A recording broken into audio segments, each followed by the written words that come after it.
Ever wondered what's actually happening inside ChatSheet? It all comes down to one breakthrough technology called transformers. In this video, we're breaking down the genius behind every modern AI. Transformers are a type of deep learning architecture that revolutionized AI in 2017. Unlike older models that processed words one at a time, transformers can understand entire sentences simultaneously. This made them incredibly fast and powerful, and it's the foundation of ChatGPT, Tool, Claude, and every modern language model you use today. The secret ingredient is called attention. Imagine reading a sentence. Your brain focuses on the most important words first. Transformers do the same thing. They calculate which words matter most to understand other words. Transformers do this lets the model figure out relationships, context, and meaning without needing to process information sequentially.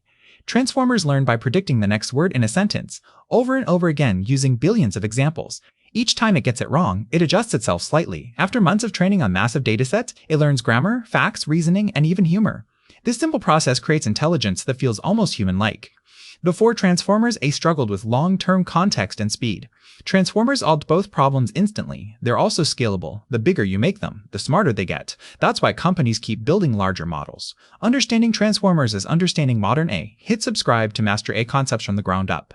Subscribe to master. Drop a comment telling us which AI concept confused you most. We'll explain it next.